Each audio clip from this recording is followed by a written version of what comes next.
민사집행법은 채권자의 정당한 권리를 실현하는 마지막 열쇠입니다. 법원의 판결이나 집행권원이 있더라도 실제로 채무자가 변제를 거부하거나 이행하지 않는다면 무용지물이 될 수 있습니다.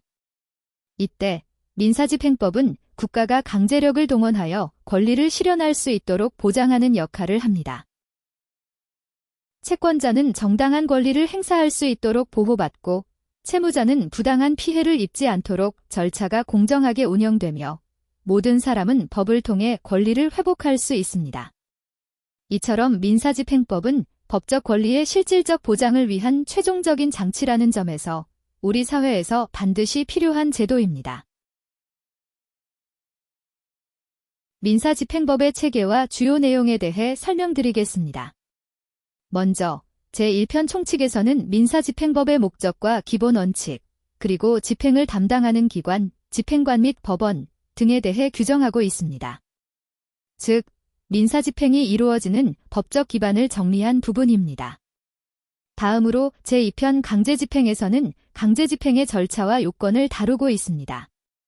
제1장 총칙에서는 강제집행을 개시하기 위한 요건, 즉 집행권원의 필요성과 집행법원의 관할 등에 대해 설명합니다.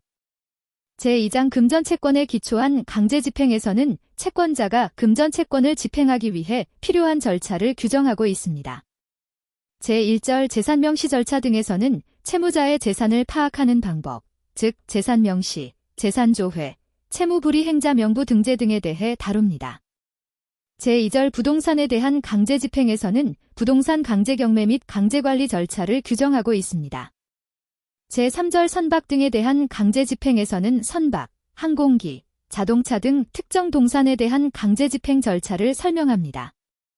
제4절 동산에 대한 강제집행에서는 채무자의 동산을 압류 매각하여 금전채권을 변제하는 절차를 규정하고 있습니다.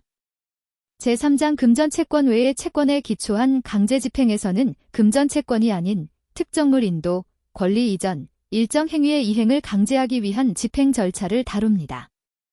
다음으로 제3편 담보권 실행 등을 위한 경매입니다. 여기서는 저당권, 근저당권과 같은 담보권을 실행하기 위한 경매 절차를 규정하고 있습니다. 채권자가 담보권을 행사하여 경매를 통해 채권을 회수하는 과정이 포함됩니다. 마지막으로 제4편 보전처분입니다. 보전처분은 본안 소송 전 또는 소송 중에 채무자의 재산이 유출되는 것을 막기 위한 절차입니다. 제1장 가압류는 금전채권을 보전하기 위한 절차로 채권자가 본안 소송 전 재산을 확보하기 위해 신청하는 제도입니다. 제2장 가처분은 금전채권 이외의 권리를 보전하는 절차로 예를 들어 부동산 등기 이전을 방지하거나 특정 행위를 금지하는 내용이 포함됩니다. 이처럼 민사집행 절차는 조문이 곧 집행의 실무와 판례의 출발점이기에 절차의 지도이자 집행의 설계도라고 할 수 있습니다.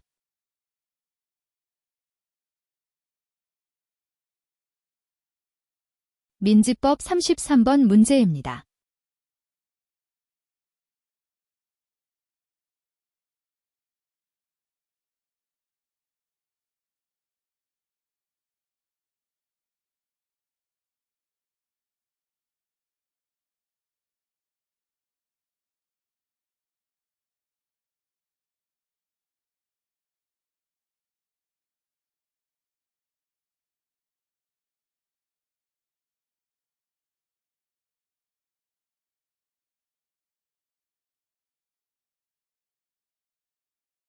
오늘은 주택임대차 보호법과 관련된 판례를 소개드리겠습니다.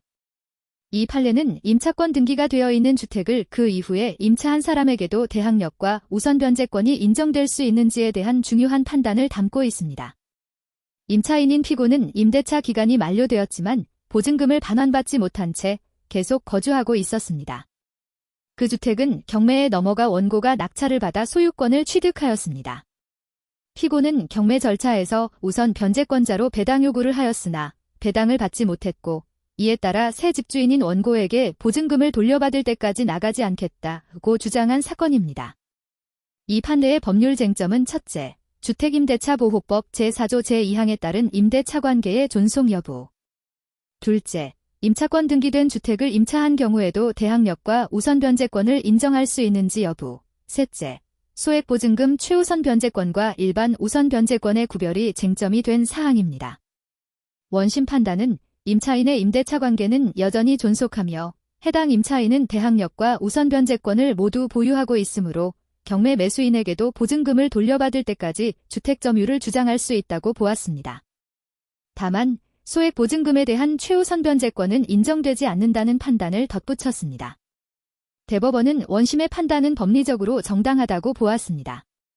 즉, 임차권 등기가 이미 되어 있는 주택을 나중에 임차하였더라도 전입신고 및 점유 요건을 갖추고 확정 일자가 있으면 일반적인 대항력과 우선 변제권은 인정된다는 것입니다.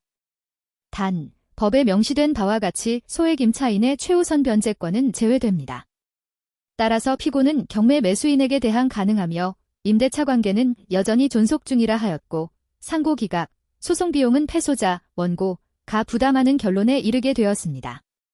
이 판례는 기존 임차권 등기가 있는 주택에 나중에 들어간 임차인의 권리도 보호될 수 있다는 점에서 임차인의 주거 안정이라는 주택임대차보호법의 입법 목적을 다시 한번 확인시켜준 판례라고 할 수 있습니다.